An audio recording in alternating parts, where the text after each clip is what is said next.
looter shooters have been a big part of my life, as most longtime fans of the channel will know. And besides Destiny, another franchise has stood the test of time as one of the genre's greatest hits, that being The Division. And having never played the mainline Division games, I've always been interested to at least try them out, given my extensive looter shooter experience. So as you can imagine, I was rather excited when Ubisoft reached out to sponsor me to try their newest entry in the franchise, The Division Resurgence, which is the complete Division experience designed for mobile gamers. Interestingly enough, some of you may know that the Destiny franchise also has a mobile game entry known as Destiny Rising, which I myself have actually poured quite a lot of hours into, and with how much I enjoyed the mobile experience there, I was very intrigued to see if Division Resurgence could capture the same feeling. And I know that some of you may be rolling your eyes at just the idea of it being a mobile game, but if there's one thing I would like you to take away from this video is that nowadays mobile gaming experiences are far more advanced than they used to be 5 to 10 years ago, and my goal when playing this game was to find out whether that held true, which, spoiler, it very much has, and therefore to communicate it to you as well. So for a quick intro to the game, The Division Resurgence is a free-to-play mobile shooter RPG set in the world of The Division, with the time frame being between the events of Division 1 and 2, bringing the franchise's signature tactical combat and urban survival to a new platform. The game's story takes place in a post-pandemic New York where after the green poison, also known as the dollar flu, which was a unique virus that attached to people's money, devastates the US, causing an ensuing societal collapse. The government activates the Strategic Homeland Division, a network of sleeper agents trained to restore order and protect what's left. The Division Resurgence follows a new wave of Division agents operating in a vast open-world New York City during the chaos, and while it draws from the foundations of the mainline Division games, Resurgence tells an independent story, introducing a fresh narrative thread within the wider universe. So let's start with some gameplay first impressions. For those unaware, the Division games are tactical third-person cover-based shooting games, where in any engagement you find yourself in, there's plenty of environmental cover to get behind, and a lot of how the game is played is centered around this cover feature, including certain abilities and so on. During my playtime, my favorite weapon by far was one of the first sniper rifles you get from the introductory quests. Another cool feature I like about the combat is that you can reload while sprinting, something which I wish most games would do because it stops the combat flow from unnecessarily slowing down, which I'm quite a big fan of. Early into the game, you're also tasked with picking a specialization option, which are essentially your player classes, and I ended up going for the Vanguard because its ultimate ability basically makes your weapons have auto-aim and deal a ton of extra damage. I was definitely having a lot of fun with that one. I also want to touch on the various control and emulation options because while the game is primarily built for mobile devices like phones or iPads, number one, you can plug in a controller since the game has full controller support and is actually quite good, and number two, if you wanted to play the game on PC, you can do so via any of the mainstream emulators like BlueStacks or Mumu Player, the latter being my choice. I initially tried to play using mouse and keyboard, but the controls were very clunky and didn't really feel good, so I opted for a controller instead. From the gameplay, you might see me missing some shots though, as I hadn't used a controller for a shooter game in quite some time. However, the game does help quite a lot in this regard by providing a noticeable amount of aim assist, which really did make the gameplay feel smoother. Plus, it was also a big motivating factor for me choosing the Vanguard class. Be warned though, I'm unsure if this is an emulation issue, but I had a few minor problems where I couldn't progress the tutorial until I unplugged my PS5 controller and had to use mouse and keyboard briefly. After that though, I didn't experience them again. Overall though, I would recommend playing this game on a controller if you can, as in my opinion, it's the best option. Circling back to the gameplay, the loop this game provides is very satisfying with how you're quickly able to dodge in and out of cover, featuring a great third-person camera to boot. Using abilities feels great, especially the ultimates. The gunplay feels good and punchy with heavier hitting weapons. The enemies react when shot, and the sound design is very much up to the modern standard. Getting into the graphics and performance side of things, this game does give you multiple options on how you'd like to approach things visually and performatively. You can juice the graphics to a point where they actually look quite good for a mobile game. However, this does lock you at a maximum of 30 FPS, or you can do what I did and sacrifice your graphical fidelity a little bit and push your FPS to 60, which I personally value way more. Playing at higher frame rates does limit how far you can push your graphics. However, like I said, I do think it's a worthwhile trade-off if your device can support it. Bottom line though, the game looks very good and uses its graphics to portray the state of the world quite well. Overall, I do think playing at a higher frame rate is definitely the way to go, since at least from personal experience, when I first first booted up the game, I was defaulted to the 30 FPS option, which I did play on for a while, but as soon as I was able to swap to the 60 FPS option, the difference was night and day for the feel of the game. I very much recommend doing this if your device supports it. Now let's talk a little bit about how the systems in this game work, and first let me just say that these systems go deep.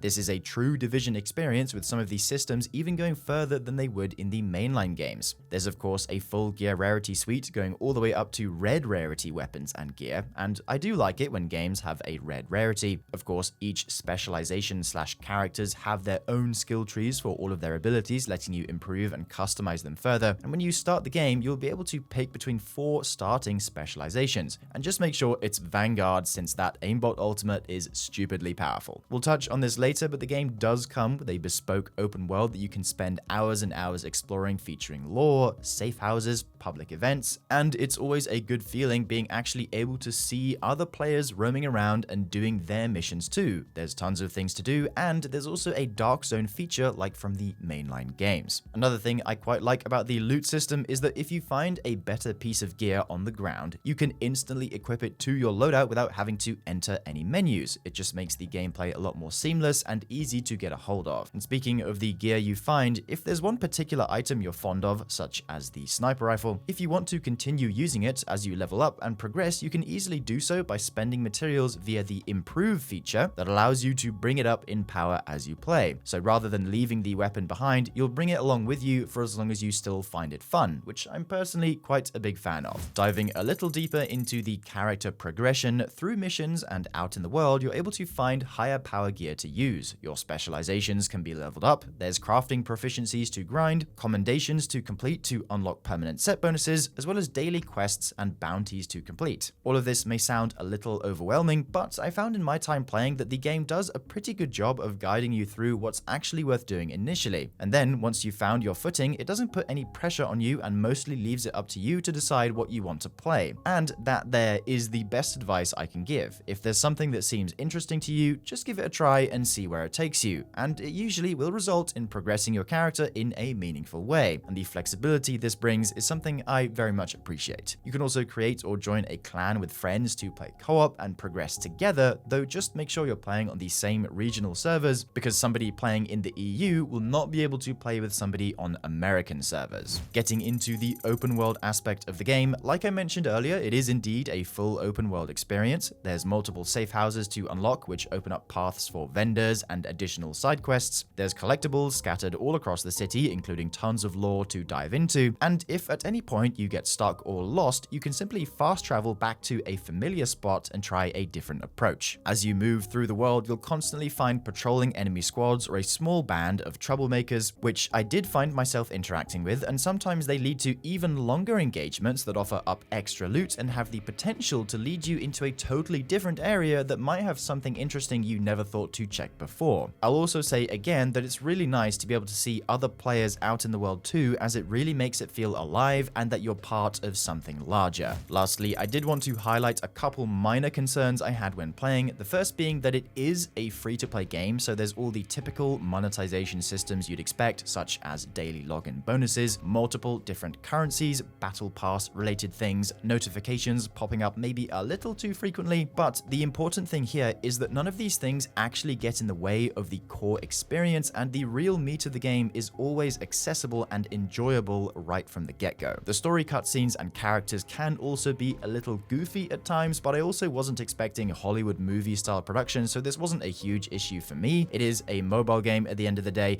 but from what I did play, the story was pretty engaging and I was able to follow along quite well. So overall, if you're someone who's interested in mobile gaming and looter shooters in general, here's what I would say regarding the Division Resurgence. If you're a dedicated PC or console gamer, this game likely won't take up your allotted main gaming time. However, if you're away from your setup and want to get a quick game in, Division Resurgence is hands down an excellent option for that, given how easy it is to boot up and meaningfully progress even within a short time window, which can again all be done via your everyday devices such as your phone or iPad. You can download the Division Resurgence now by using my link at the top of the description, and definitely let me know down in the comments if you're thinking of trying the game or how you feel about it if you've played the Division franchise before. Once again, thank you to Ubisoft for sponsoring this video, thank you for watching, and I'll see you in the next one. Bye for now, dear viewer.